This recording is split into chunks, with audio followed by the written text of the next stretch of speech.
Good morning and welcome to the new edition of Dr. Lamba's Awakening Call. In geopolitics and in hard diplomacy, it is your self interest that counts and not blind hatred. You can use fundamentalism and religion as a cover for your activities, but in real life, is your interest, the country's interest, the economy, and such matters are more important than mere connectivity of religion. If religion was to be a connecting force, there would have been no World War One and World War Two. All the main participants in these two great wars were Christians. And still they fought with each other ferociously, killing millions of the people. Islam is also not a unifying factor as a religion. In spite of all the calls of Ummah and Muslim being one nation. And hypocrisy is essential part of those people who use religion as a cover for their nefarious activities and also use religion as a cover for their inept hatred and incapability to take decisive action.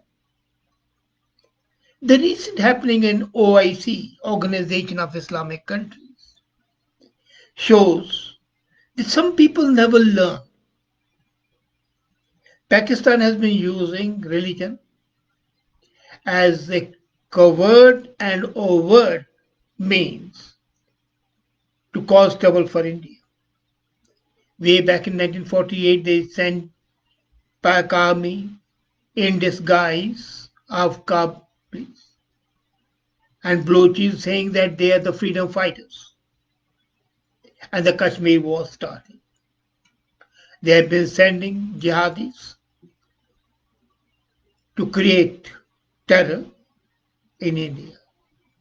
And all the time they have been asking all the 50 odd countries, Islamic countries, to condemn India. And for the third time, OIC did not take any decision. This time, again, Saudi Arabia refused to admit, and Saudi Arabia is the most important part of the Organization of Islamic Countries, to take cognizance of the Kashmir issues, considering that there is an internal problem of India. And all the hopes of Pakistan government were dashed to the ground. Qureshi displayed unbecoming, undiplomatic behavior in his TV show. And he said, I'm once again telling OIC that a meeting of the Council of Foreign Ministers is our expectation. If you cannot convene it, then I'll feel compelled to order Prime Minister Imran Khan to call a meeting of Islamic countries that are ready to stand with us on the issue of Kashmir and support the oppressed Kashmiris. Is creating terror not an oppression for the Kashmiris? Is keeping Kashmir, and especially Azad Kashmir, under the iron heel of the Pakistan Army, giving them a show of independence, but ensuring that they work according to the dictates and sending terrorists across the border? Is that terror oppression? But unfortunately, Pakistan has been using this threat. And now, request stating that he'll call Imran Khan to call a meeting of the foreign ministers. What does that show? Imran Khan doesn't have that sort of a hold in most of the countries. The 50 odd countries in OIC did not bother to even consider the request for a special meeting. And then if Saudi Arabia says no, Iran would say yes. So which are the countries which are going to support Pakistan? Saudi Arabia, Qatar, Kuwait, Dubai, all have said no. Only two countries, Malaysia and Iran, are likely to support Pakistan, but that too only would be a lip service. You remember when Mathia, the former Prime Minister of Malaysia, made noise. The government of India acted, banned the import of palm oil, thereby spoiling the whole economy of Malaysia, and then he regretted his action and apologized. Now consider what was Saudi Arabia trying to convey to Pakistan. This didn't happen long back, it happened only on August 5th. That is about say, a week back. What was the hidden message which Saudi Arabia wanted to give to Pakistan? It wanted to tell them that it's better to keep quiet, that discretion is the better part of Veda, that use of the religion as a cover for the overt and the covert activities is uncalled for, and the meeting would be of no use. For months, Pakistan has been trying to have the OIC meeting to condemn India. And Saudi Arabia, UAE has stood in the way. Then why did Qureshi stick his neck out? I'm amazed.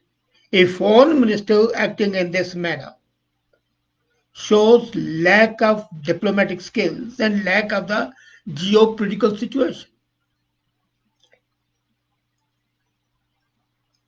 Nobody can deny that when Qureshi was indulging in this undiplomatic diatribe against India and also against Saudi Arabia, he was clearly articulating Pakistan's frustration. And the frustration is the lack of the international support in Kashmir. Except China, no country in the world has supported Kashmir, barring some diplomats who have to show their importance. These diplomats are showing their importance, are showing so because they know that they are irrelevant as far as the real thing is concerned. But then, why don't we understand that he was primarily addressing the domestic constituency? When he was criticizing India and criticizing Saudi Arabia and UAE, he was not conveying the message to those countries. He was conveying a message to the Pakistanis, telling them, look here, we are strong. So it was just a poser. It was a show meant for the Pakistan people. The second idea that comes to mind is that possibly he has been put it up to say it by the military establishment. We know that in Pakistan is a military which calls the shots. So they had to intervene.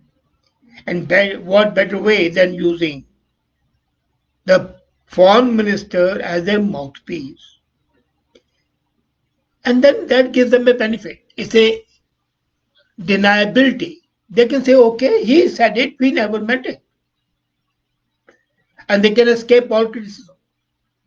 And in case this diatribe, this criticism has some impact, then they can take. Well, look here, we asked our foreign minister to do so, and that had a positive impact. So the thought that the army which was controlling and which is controlling Pakistan used him to rattle to assess the Saudi behavior, whether Saudi Arabia would condemn it or not. And the third is that there are rumors circulating in Pakistan. I don't know how far the rumors are correct, but the rumors are, as per the media, that he himself is positioning himself as Imran Khan's alternative. We know that army calls the shots in Pakistan. So he is in a closet with the army, comes out as a brave person. Of course, it's not bravery, it is bravado. So anyway, he poses that bravery and thinks that army would help him be the prime minister, replacing Imran Khan. As a matter of fact, Imran is in no danger. Basically, Khan is in no danger at all. He is going to continue to complete his term. And let's not forget that Qureshi is essentially a petulant diplomat who doesn't know even ABC of diplomacy. You remember in 2011, he was a minister and the CIA episode happened, Raymond Davis case. And his intemperate language used against USA made the prime minister ask him to leave. And he left even PPP. He was condemned with the opposition leader, Shahbaz Sharif. And then the foreign minister's statement saying that the statement of Qureshi flies in the face of history and trusted relationship with the kingdom. The cavalier attitude of this government is undermining Pakistan's core relation with the friendly countries. So what he is doing is, Qureshi, he is querying the pitch for Pakistan itself. Basically, I feel that the Pakistan leadership is suffering from a death wish. They are angry with India, they are angry with USA, they are angry with France, and now they are angry with Saudi Arabia, forgetting that China alone cannot help them. And if China does come to help them, they'll be reduced to the level of a colony of China.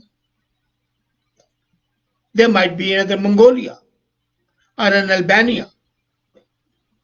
As a matter of fact, I feel that Pakistan is going to make amends and they'll shortly send a high-level delegation to Riyadh to apologize.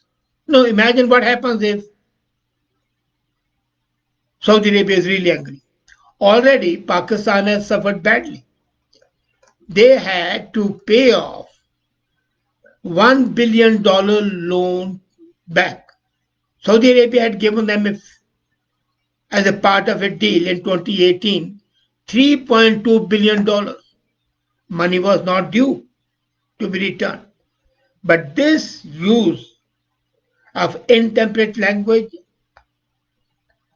diplomatic misdemeanor, I'll call it, this action compelled Pakistan to return $1 billion. And if the remaining $2.2 billion is to be returned, Pakistan will go bankrupt. So that's quite possible. Secondly, Pakistan has to protect itself, and they are aware that if Saudi Arabia really gets angry and enraged, and they say, okay, all the Pakistani workers in Saudi Arabia should leave Pakistan, they'll be replaced by Bangladeshi workers. They had once earlier threatened so. And if all these Pakistani workers come back, again the economy of Pakistan just tanks. So that's the real horror situation. Second, Mohammed bin Salman, the crown prince, is very different as a Pakistan position as a standard bearer of Ummah. Let's be very clear. He's a very enlightened person who knows where his interests lay. He will not annoy India. His commercial interests are with India. His economy depends on India. And if Pakistan, as hinted by Qureshi, wants to challenge Saudi Arabia's position in the Islamic world, it's going to recoil. Pakistan is flirting with the idea of creating an alternate Islamic club with Turkey, Iran, and Malaysia. It tried earlier and it failed. Saudi Arabia squashed all such pretensions, and Malaysian Prime Minister had to leave. So Pakistan was left gaping and staring. Saudi Arabia also cooled off on the promise to build infrastructure in Gwadar. The US-China discord came in the way, and who was the loser? Not China. It was Pakistan itself. So it has been losing. And then two other factors come into play, which Qureshi didn't understand. First is that the growing ties between Gulf Arab states and India. And the second is China's presence. India, Saudi Arabia, UAE enjoy very close, almost fraternal economic ties.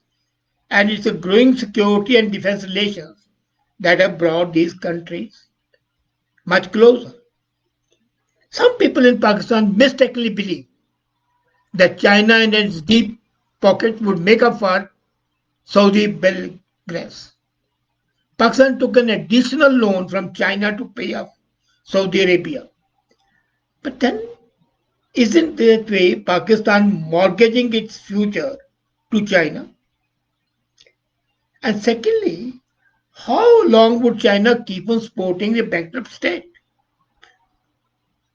USA, India, Japan, Australia, markets are already being lost to China. And if the Middle East and the Gulf markets are also lost, if Saudi Arabia becomes angry and say, okay, China nothing doing, then China would suffer badly. And China is no fool, let's be very clear. For the sake of puny Pakistan, they will not annoy the Middle East, which is a huge market for them. And although China has signed a 25-year strategic partnership with Iran, it is also engaged in uranium exploration in Saudi Arabia. And if concluded, this collaboration could provide Saudi Arabia with an alternative to relying on Pakistan for a nuclear option. So Pakistan is blind to these facts. And China is increasing its presence in key oil and gas choke points, for example, in Straits of Hormuz. So making an enemy of Saudi Arabia doesn't suit China, and it won't do it to satisfy Pakistan. Pakistan should realize the reality. It has already suffered the loss of $1 billion, and this $3.2 billion was basically a part of $6.2 billion Saudi Arabian package. 3.2 billion has been paid, the rest won't be paid. Out of 3.2 billion, 1 billion has been returned. So Pakistan's external woes are really bad, and Qureshi is failing as a foreign minister. But it's a foreign minister policy. In the meantime comes a report from IMF that on the rollover of the Saudi Arabian, United Arab Emirates and Chinese assistance, and they are critical for Pakistan's debt sustainability. Does Pakistan realize this situation? Or are they cutting their nose to spite their face? Their hatred for India is making them spoil themselves. And as I said earlier, possibly they are suffering from a death wish. I wish they wake up and realize that it is friendship that can help them, not enmity. Let's hope so that they can awaken and South Asia doesn't suffer from the stupidities of this country, especially its foreign minister who doesn't know even ABC of diplomacy. Think about it. Thank you.